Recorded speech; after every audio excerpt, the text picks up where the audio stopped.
stilte voor die storm het ons gebid vir lig en vorm. Die aarde het geruk, die lug was rooi, en elke man het geweet, dis nou of nooit. Ons vrees het vuur geword, ons hoop was staal en zwaar, 'n belofte in die nag gemaak, die Here sal ons bewaar. Dis die slag van bloedrivier, waar geloof die vlam laat brand, waar elke siel sy plek gehou het, teen donker, teen die land. Dis die slag van bloedrivier, waar drome met bloed betaal, maar uit die as van daardie dag staan ons steeds, ons val nie weer.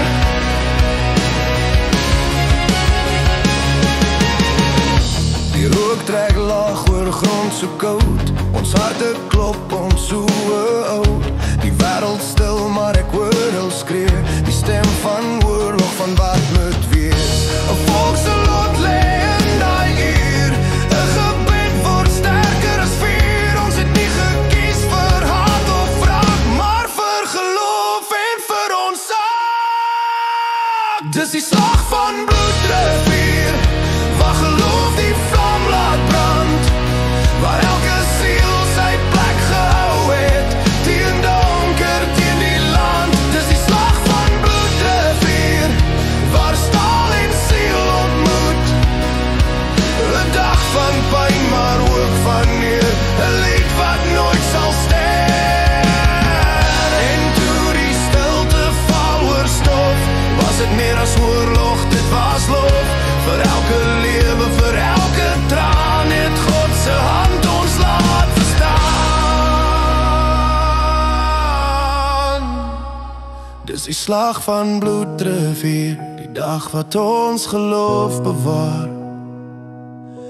Ons onthou, ons dra dit saam, dis deel van wie ons was, wie ons is vandag. Dis die slag van bloedrivier, die vuur brand steeds vandag, 'n lied van moed, van eer, van siel. Dis wie ons was, dis wie ons bly. Die rivier vloei nog, en sy hou ons stories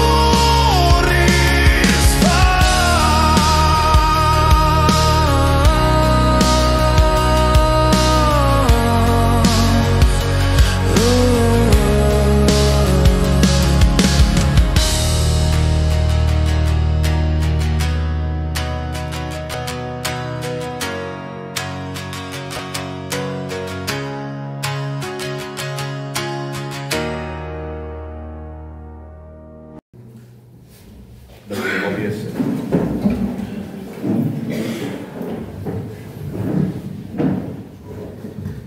Ek wil graag vir ons lees in Matteus 4. Jy gaan die gedeelte ken, is daai gedeelte waar Jesus in die wildernis is en natuurlik iemand het opgedaag om Jesus te kom versoek. Ek wil 'n bietjie gesels oor die een wat opgedaag het, want hy het nie net hier opgedaag nie, hy het later ook opgedaag by 16 Desember, maar ek sal nou vir julle 'n bietjie meer daarvan vertel. Matteus 4 vanaf vers 1. Hierna is Jesus deur die Gees die woestyn ingelei om deur die duiwel versoek te word. 40 dae en 40 nagte lank het hy gevas en later honger geword. Toe het die versoeker nader gekom en vir hom gesê: "As u die seun van God is, sê dat hierdie klippe brode moet word." Maar hy antwoord: "Daar staan geskryf, van brode alleen sal die mens nie leef nie, maar van elke uitspraak wat uit die mond van God kom." Toe neem die duiwel Jesus na die heilige stad en laat hom op die hoogste punt van die tempelgeboue staan en sê vir hom: "As jy die seun van God is, spring hier af. Daar staan immers geskrywe: Hy sal sy engele opdrag oor jou gee, op hulle hande sal hy jou dra, sodat jy nie dalk teen 'n klip jou voet stamp nie. Jesus sê vir hom, daar staan ook geskrywe, jy mag die Here jou God nie versoek nie. Hierna neem die duiwel hom na 'n baie hoë berg en wys hom al die koninkryke van die wêreld in hulle pragt en sê vir hom, dit alles sal ek vir u gee as u neerkniel en my aanbid. Toe sê Jesus vir hom, gaan weg Satan, want daar staan geskryf, die Here jou God moet jy aanbid en hom alleen dien. Toe die duiwel hom met rus gelaat en kyk, daar het engele gekom en hom versorg. Net tot sover. Welkom by ons heel eerste geloftediens en ons eie ene. Dis seker die lekkerste om dit te sê, hoor. Mag ek sê, nee, ek dink verseker ook die ene. So volgende jaar, of jy nou nie ver te ry, ons sal baie toe in Oudtshoorn toe nie, ry sommer net Fynbos toe, en volgende jaar gaan ons hom nog lekkerder, nog groter maak. En ek moet nog gesê, die rede kom ek sê die geloftediens is, ek wil graag vandag gesels oor die probleem. Nou wat is 'n probleem? Kyk, is nou nie 'n staatsgeheim nie, nee. Maar mense gesels baie maklik oor hulle probleme. Ons is nou nie regtig skaam om vir iemand te gaan sê, weet jy wat, ek het 'n probleem. Of dit nou 'n huwelik is, of my ratte wat te vinnig strip, of een of ander probleem by die werk, of dalk sukkel jy vakansie met die kinders, hulle ore is maar min. Maar probleme, dit ken ons almal, dit het ons almal. En ons gaan vandag bietjie gesels oor probleme. Nou in 1838 het daar 'n groot probleem ontstaan. Ek sien nogal in my gedagtes Sarel wat na Andries toe gaan. Andries, ons sit met 'n groot probleem, sommer 'n groot. En Andries antwoord vir hom nooit. Is moeilik om die probleem te mis as hulle 16.000 daar op die wal sit, hoor. Nou ek het 'n bietjie gaan dink. Ek moet sê, ek dink die probleem gaan dieper as net die dag self. Die probleem gaan dieper as net 16.000 aan een kant en ongeveer 460 boere aan die ander kant, amper soos 'n rugbywedstryd om te kyk wie gaan nou wen. En jy sal hoor baie mense maak dit asof dit 'n tipe rugbywedstryd was. Aan een kant het hulle afgeskop, afgestorm, later het hulle 'n pak slaag gekry, die boere se wedstrydbeplanning was die beste geweest. Dit gaan baie dieper as dit, hoor. Dit gaan alles oor 'n troonprobleem. Ek wat vir iemand niks wil gee. Ek wat in beheer wil wees. Ek wat vir die hele wêreld wil dikteer en sê wat hulle moet maak en hoe hulle moet wees. En almal moet dans na wat ek sê. Sodra ek teenstand kry, sodra die mense nie saam met my werk nie, is hy nie vir my nie en hy moet uitgehaal word. Klink nogal baie bekend soos vandag, nee. Maar die probleem wat hier gesien word, is duidelik nog steeds die probleem van vandag. Almal wil op die troon sit en die res moet buig en aanbid. Ek dink dis seker die grootste verskil tussen daardie twee groepe wat daai dag opgedaag het. Want die een klomp het gestorm om uit te wis en die troon te vat. Hulle wil die troon hê, hulle soek die mag. Aan die ander kant het hierdie groep boere wat hulle knieë buig voor die een wat klaar op die troon sit. Hulle wou nie die troon hê nie. Hulle het erkenning gegee aan die een, dis God, wat klaar op die troon sit. Nou, hoekom het die Zulus dit nie gedoen nie? Dis omdat hulle nie gelowiges was nie. Hulle het nie die knieë gebuig voor die een wat op die troon sit nie. Hulle wou die troon self hê. As 'n mens dieper gaan kyk, nee, dan sien 'n mens dat die Bybel sê, as die Gees, as Jesus nie in jou hart is nie, die Bybel sê, dan is daar iemand of iets anders in jou hart. Hierdie ou, wat dan in jou hart inklink, het 'n massiewe probleem met die troon van God. 'n Massiewe probleem. En dis die duiwel. Julle sien, dis nie gewone rugbywedstryd nie. Dis God wat op sy troon sit en heers, en sy mense wat hom aanbid aan die een kant, en die duiwel wat al vir die hoeveelste keer God se troon bestorm. Hy kan dit nie hanteer dat God op die troon sit en nie hy nie.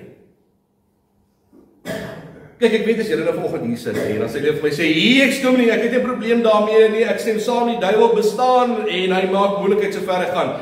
Maar baie ander mense sal vir jou sê, ja, die duiwel het 'n oorsaak, hy het 'n vinger in die paai, maar ek dink, hy kan nie al die krediet kry nie, daar's ander goed wat ook 'n oorsaak is. Dalk die staatsdiens, armoede, korrupsie, man, noem dit, dis 'n algemene probleem vandag. Dalk sal hulle vir jou sê, ja, weet jy, die ander groot bonger saam met ons die regering. Dit is so, nie alles is goed nie. Maar ek is persoonlik oortuig daarvan net, dat die duiwel nie langs hierdie probleme staan nie. Maar die oorsaak daarvan is, agter al die probleme staan. So ek wil vir die duiwel al die krediet gee en sê, hy boor alles op. En dat hy selfs agter 16.000 gestaan het, bymekaar gemaak het, om 464 gelowiges aan te val met die doel om in hy te mis. En vir 'n eenvoudige rede, dat hy God op sy troon nie kan verdra nie. Dis die rede. Hy het 'n massiewe probleem met die troon. Nou, my liewe vriend, ons familie. Op hierdie noot, wil ek net gou vir julle lê, kom ons zoom net gou vinnig uit. Kom ek gee net gou vir julle 'n breë spektrum oor wie die duiwel is en wat hy doen. En ek glo as jy dit gaan verstaan, gaan jy nader kan kyk op 16 Desember 1838 en jy gaan sien, dis uitgeknip hy, hoor. Nou wie is die duiwel? Ou Satan, die groot bedrieger, moordenaar van mense. Wie is hy? Die Bybel sê dat Satan 'n skepsel is. Dit beteken God het hom gemaak as 'n engel. En sy doel was hy moes die lofprysing in die hemel lei. Hy moes die ander engele bymekaar maak en hy moes hulle lei om God te verheerlik. Hulle moes vir God geloof het in die hemel. Hy moes voor die troon van God gaan buig, want God het hom gemaak om God te loof. En ons sien dat hulle wel 'n vrye wil gehad het om te kan kies en op 'n stadium te besluit hy gaan nie meer buig nie. Maar hy gaan voor God se troon opstaan en vir God sê, klim af, ek klim op. Ek het nou genoeg gebuig. Hy kry dit reg om 'n derde van die engele in die hemel hom te laat volg. Maar sy plan loop skeef en hy word in die hemel uitgeskop. Hy en 'n derde van die hemelse engele val saam met hom op die aarde, van hulle val verby die aarde in hel. En die ander loop op die aarde rond en probeer mense onderdruk en verdruk en probeer lewe vir mense op die aarde hel maak. Almal wat die knieë vir God se troon buig. So dis basies die agtergrond van wie hy is en waar hy vandaan kom. Hy's nie God se gelyke nie. Hy's nie almagtig nie. Hy's nie alomteenwoordig nie en sy dae is genomme. So sy planne het nie lekker gewerk nie. Hy kry dit ook nog nie reg om God se troon te vat nie. Nou aangesien hy nie direk vir God kan aanvat nie en op die aarde beland het, gaan hy almal aanval en doodmaak wat hulle knieë buig voor God se troon. En wat erkenning aan God gee op sy troon. Hy sal uitwis dit wat God die liefste het en dis God se kinders. En hy gaan dit nou hier doen wat hy nie in die hemel kon regkry nie. Hy sal God se troon aanval oor ons met almal wat hulle knieë voor God buig. Ek meen, vat vir Jesus in die wildernis. 40 dae. Daar staan woestyn, wildernis. Daar staan Jesus is nie naby 'n dorp nie. Hy's nie langs 'n dorp nie. Hy's nie by die steen nie. Daar staan in die wildernis, letterlik in die middel van nêrens nie. Daar is nie mense naby nie. Om vir die idee te gee, 40 dae, 40 nagte sonder water en kos beteken, daar's nie mense nie. Daar's niks. So Jesus is diep in die wildernis. Soveel so dat hy vir dae nie geëet en gedrink het. Dan moet nie van my sê, nee. As Jesus daar in die wildernis loop, nee, kom jy vir die duiwel verby geloop. En hy loop so lekker verby, aan op 'n stadium en sê, wag, kyk, my maggies, maar dis mos Jesus wat daar loop. Hey, wat maak jy hier in die wildernis saam met my? It's lekker om jou te sien.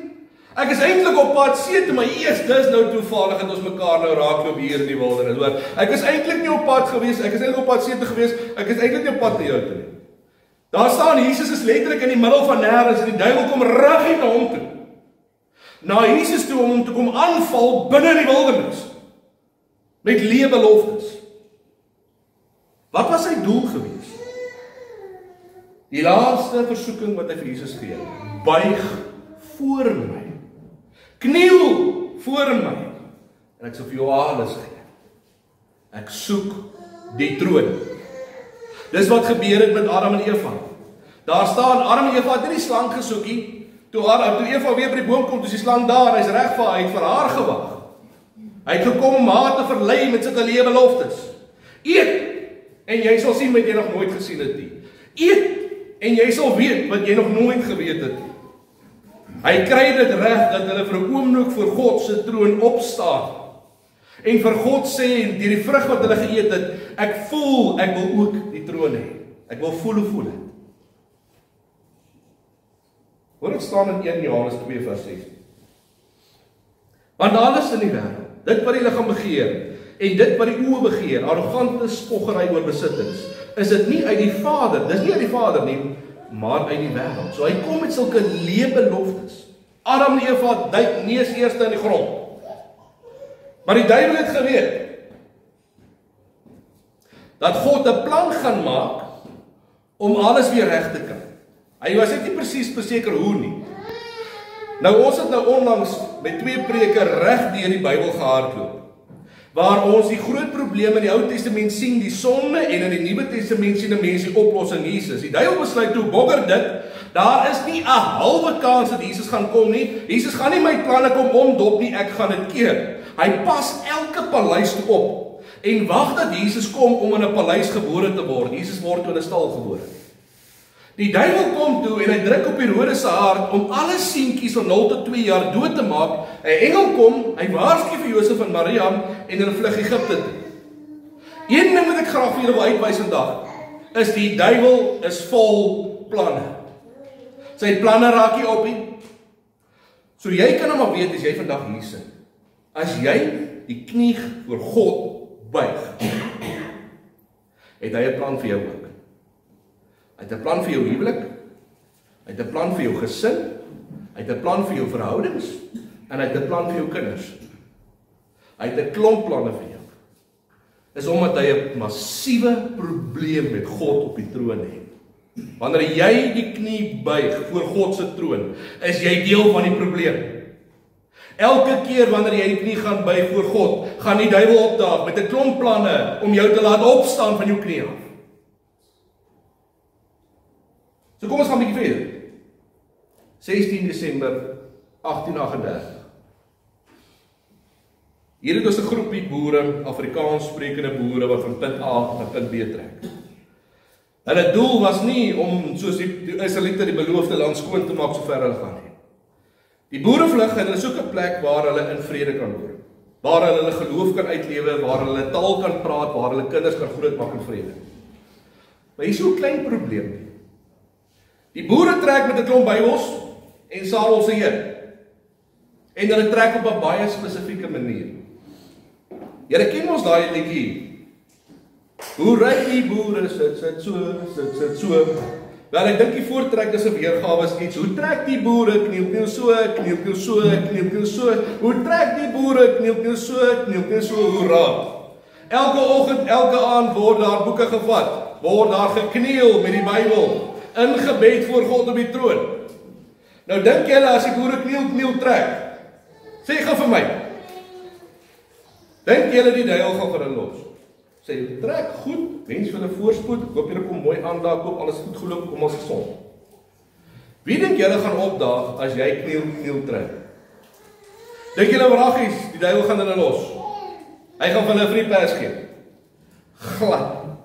Daar's nie 'n halwe kans nie. By Dingaan wis die boere in die kamp uit. By Bloedrivier daag hy met 16,000 op en hoop om hulle te kry om voor God se troon op te staan. Maar in plaas daarvan dat hulle voor God opstaan en hulle rug op God draai, sak die boere nie op een knie neer nie, hulle sak op 2 knieë neer. Voor God en hulle smeek vir God om hulle genadig te wees. Vir 7 dae doen hulle dit. Met 'n gelofte sluit hulle dit af. Ernstig daaroor. Op hulle knieë maak hulle gelofte voor God. Jy kan nie die duiwel meer uitdaag as dit nie, mense. Die duiwel laat sy trawante storm en vir die hoeveelste keer hardloop hulle self vas teen God se troon. Hy kon nie vir God in die hemel aanvat nie, en hy kan ook nie God se plan stuit hier met sy kinders bejaarde nie. Veral nie wanneer hulle voor God buig in erkenning dat God die Almagtige is, die skepper van die hemel en die aarde, dat Jesus Christus hulle verlosser is nie, dat die Gees in hulle hart woon en heers nie. Die duiwel het daai dag omgedraai. Dieselfde soos wat hy gedoen het toe Jesus hom probeer aanvat het, sleg tweede gekom.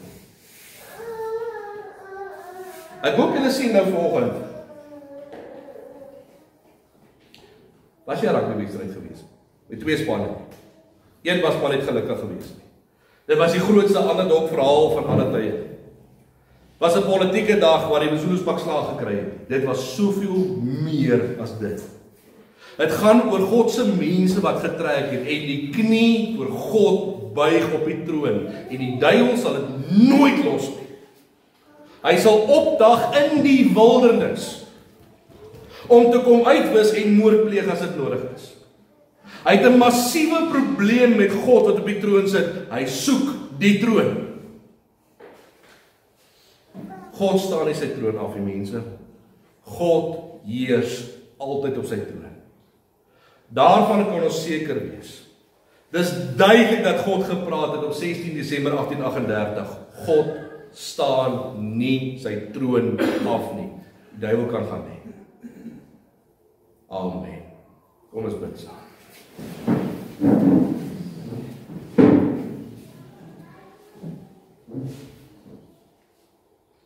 Here, maar ons terugkyk in die geskiedenis en ons sien op hierdie besondere dag, sien ons eintlik daar agter die skerms, Here, hoe u volk bewaar het, hoe u kinders bewaar het, hoe hulle die knieë voor u gebuig het in erkenning dat u op die troon sit, dat u die Almagtige is. Hulle wou nie die troon gehad het nie. Hulle het neergesak in erkenning dat u op die troon sit en altyd sal heers. Maar Here, waar ons dwars deur die Bybel kyk en ons sien dat die duiwel sal kom, sal hy altyd kom om te kom uitwis, moord en doodmaak. Hy sal kom om te kom keer, hy sal kom om te kom verlei, hy sal kom met leebeloftes. Here, u leer vir ons dwars deur die woord dat ons nie na hom moet luister en dat ons nie moet ag gee nie, dat hy is nie almagtig nie, Here. Ons moet na u luister, want u is soveel meer, soveel sterker. Dankie, Here, dat ons kan weet, Here, dat al is daar net 'n handjievol dat Here sal beskerm. U gee nie u troon af nie. U sal nooit die troon prys gee nie. U is die een wat vir altyd sal heers op die troon. U is die een in volle beheer. U sal altyd besluit oor alles, nie net oor die boere daar en daardie dag nie, maar vandag in ons lewe ook. U is in volle beheer. U sit op die troon. Dankie, Here, dat ons kan weet, Here, dat selfs die vyande moet erken, selfs die bose moet erken, dat u almagtig op die troon heers. Dankie dat ons vandag hier kan wees, Here, dat ons die geleentheid het om dit te kan raak sien, dieper te kan kyk, as wat daar gebeur het, te sien dat daar ook 'n geestelike stryd was, tussen die gelowiges, ongelowiges, tussen die duiwel wat die troon bestorm. Dankie, Here, dat ons kan weet, niemand kan u van die troon afstoot nie. U sal dit nooit toelaat nie. Dankie dat ons vandag hierdie kan bid, in die almagtige en heilige en kragtige naam. Amen.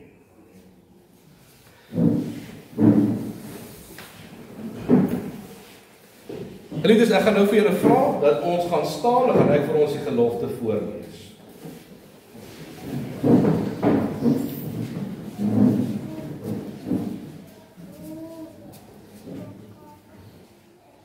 Hier staan ons voor die heilige God van hemel en aarde, om 'n gelofte aan hom te doen, dat as hy ons sal beskerm en ons vyand in ons hand sal gee, ons die dag en datum elke jaar as 'n dankdag soos 'n Sabbat sal deurbring, en dat ons 'n huis tot sy eer sal oprig waar dit hom behaag, en dat ons ook aan ons kinders sal sê dat hulle met ons daarin moet deel, tot nagedagtenis ook vir die opkomende geslagte, want die eer van sy naam sal verheerlik word deur die roem en die eer van oorwinning aan hom te gee.